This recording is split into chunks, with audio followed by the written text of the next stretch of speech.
Hello, David Julian Price here in Perth. Today's the 5th of September 2020. The priceless program idea for this week is a day late. But when you hear the reason, I'm sure you won't mind and that you'll forgive me. I was sitting in my doctor's surgery yesterday morning, Friday, and I was about to have my annual huge checkup, a triple appointment. And I received an email while I was in the waiting room, which shocked me and saddened me. It was the passing of Peter Martindale. Now, some of you won't know Peter, but he was Mr. Rostrum in South Australia.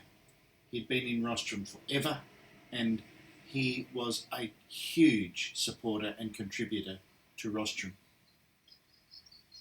I'd only met Peter once, but we'd actually communicated lots because of his enthusiasm and his support for my priceless program ideas. He was a great supporter, he was a great guy, he had a great sense of humour. But 2 weeks before, Queensland Rostrum lost one of theirs, Carmel Remphrey, a great member of Rostrum, and like Peter, a great contributor to the organisation in Queensland in her particular situation.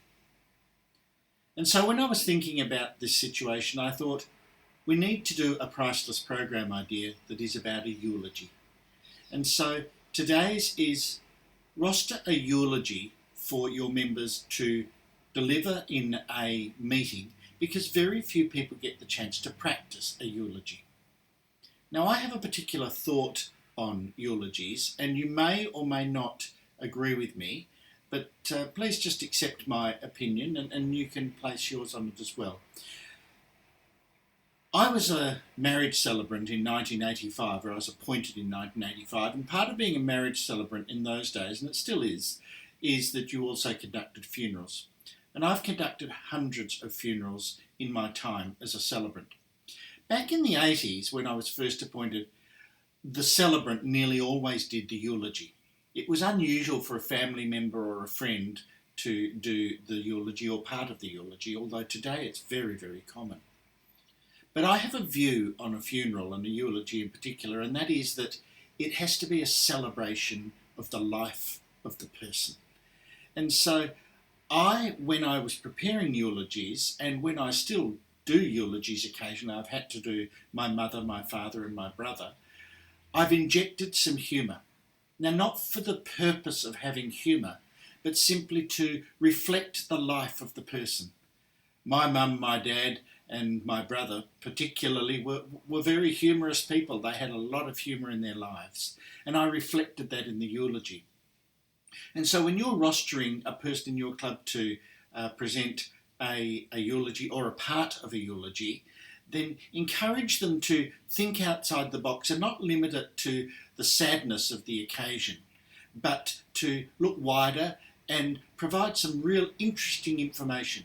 My dad in particular had some real idiosyncrasies, which I shared when I gave his eulogy, and the people gathered at his funeral were laughing a lot. Not all the time, but they all knew his idiosyncrasies, and so there's going to be things about each person. So I want to dedicate this particular program idea to Peter and to Carmel, and I ask you to ask your members to really take this in the spirit that we mean it, and really practice and design a eulogy that will really be meaningful for the person who has passed.